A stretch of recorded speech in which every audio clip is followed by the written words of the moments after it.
There's no official indicator when you step into the middle class, but you'll see the signs like owning a home, a car, paying for your kids' college tuition, and still having some cash to spare. To bring this video to life and make it more relatable, let me introduce you to Simon.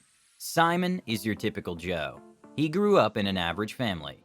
His parents were lower middle class and did occasionally struggle with the bills. Simon went to an average school, graduated with a high school diploma, and thanks to his average grades, he managed to get into a decent college. After 4 years in college, he graduated, and thanks to his dad's network, he managed to get an internship, which led to a decent job. Simon is nobody extraordinary, and because of his relatively poor upbringing, good financial principles were never really instilled in him, nor was it ever a priority. As a result of this, when he got his first job and money started flowing in, he became a little reckless with it. Simon became a spendthrift. As if trying to fill a void left in his childhood, he loved to buy the latest gadgets, take expensive vacations, and dine out at fancy restaurants. He had several credit cards, and he used them without thinking twice about the consequences. He had never been good at budgeting or saving money. One day, Simon realized that he had accumulated a huge amount of debt. He had several credit cards with high balances, and he was making only the minimum payments on them. He was also paying high interest rates on his loans. He realized that he had to do something about it before it was too late. Simon began to take a closer look at his finances and how he was spending his money. He created a budget and set realistic financial goals for himself. He also began to research ways to get out of debt. He read books and articles on personal finance, and he sought the advice of financial experts.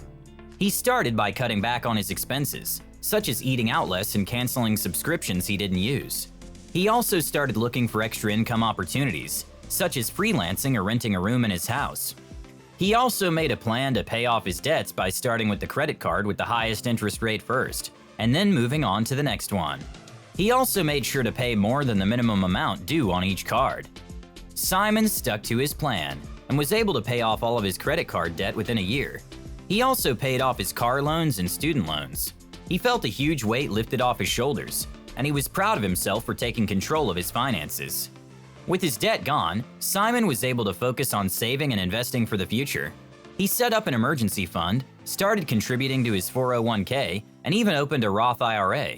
He also began to invest in the stock market, and he was able to grow his wealth over time. This short story shows that it is possible to dig yourself out of debt and become financially well off. It, however, requires discipline, commitment, and a lot of hard work. But it can be done with a proper plan, budgeting, and seeking professional advice. Now let me share with you the principles that got Simon out of the financial mess and into a much better place. Principle number 1. Wealth is first a state of mind. Growing up, Simon's parents regularly got into heated arguments, and most mornings Simon's dad would wake up with a frown on his face. As if trying to hide despair, he would smile at Simon, intending to reassure him that everything is okay. On occasion, Simon would hear his mom complaining over the phone about how life is hard and how tired she is of their lifestyle. The constant arguments and seeing his parents unhappy had a negative impact on Simon's self-confidence. And whenever Simon tried asking his parents about their situation, they would desperately fake a smile and say everything was okay. Watching this from afar gave Simon a faint idea of how life was, and this mental image would shape his mindset, behavior, actions, and lifestyle for a very long time. This is also one of the reasons why he felt the urge to buy a lot of things, most of which he didn't need, all in a desperate attempt to try and fill some void left in his childhood. The scars left on Simon at a young age dictated most of his adult life. It wasn't until many years in the future after, by chance, attending a seminar that his friend invited him to, where he met a passionate motivational speaker who had a similar upbringing to Simon, would transform his life. The speaker talked about his hard upbringing and these strategies he used to plow himself out of the rough he was in.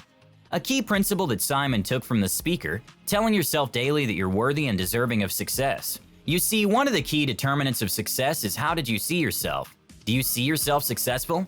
Or do you see yourself as a failure like Simon did? Transforming your mindset and believing that you're capable of achieving high-level success is a key fundamental to transformation. In the words of Andrew Young, I have about concluded that wealth is a state of mind, and that anyone can acquire a wealthy state of mind by thinking rich thoughts. And just like Robert Kiyosaki said, the single most powerful asset we have is our mind. If trained well, it can create enormous wealth. Principle number 2. Your 5 friends. Show me your friends, and I'll show you your future, said a wise person. If you didn't know, you're the average of the 5 people you spend the most time with. Have a look at your network today. The people you surround yourself with, the people you play with, the people you eat, chat, and gossip with. And then ask yourself, what value are these people bringing to my life? If the answer you've got from the self-examination is nothing, then perhaps it's time you look for new friends.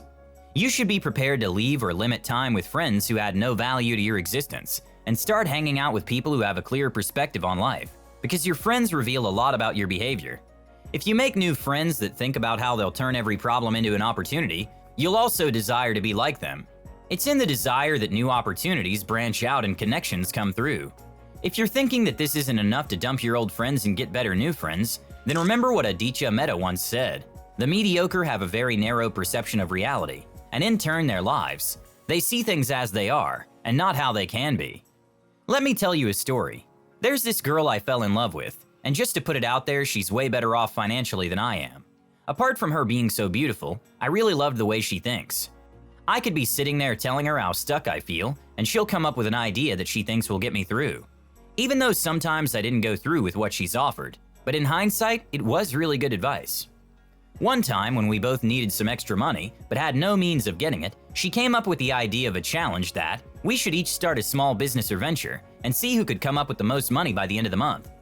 To cut a long story short, that was her way of saying, let's get this money. I guess that's what helped me grow. It's the same way with your friends. Having positive thinking friends isn't enough to level up. You need friends who will make you act and yearn to see you grow. You need friends who hate income security or stagnation and enjoy the discomfort of growth. In a nutshell, you need friends who will challenge you to grow and who will celebrate your victories. Principle number 3, specialized craft. I still remember the excitement I had on the first day I caught a basketball. It felt amazing because even though I didn't know a thing I was doing, I was pretty much the best in our crew. Later, my urge to get into the sport grew when I found my uncle with a photo of my dad when he was on the junior basketball team. That's when I told him I do play sometimes, but surprisingly he responded, "Don't think you'll be as good as me, son." At that point, I didn't bother standing up for what I wanted because I'm from a culture that requires submission to be top-notch. I gave it up until I got to high school and still turned out to be pretty good. I know this is not the best inspiration you'd want to hear, but the point is, when you focus on what you think you do best, don't let anyone tell you differently. The more persistent you get, the more perfect you become, and sooner than later you'll be one of the best. Scott Adams once said that every skill you acquire doubles your odds of success. Instead of giving up on your skill at the slightest discouragement, then going to try out another, focus on what you believe in. With time, you'll get the desired exposure, and you'll be earning your bread, and before you know it, this skill will transform into a highly monetizable skill.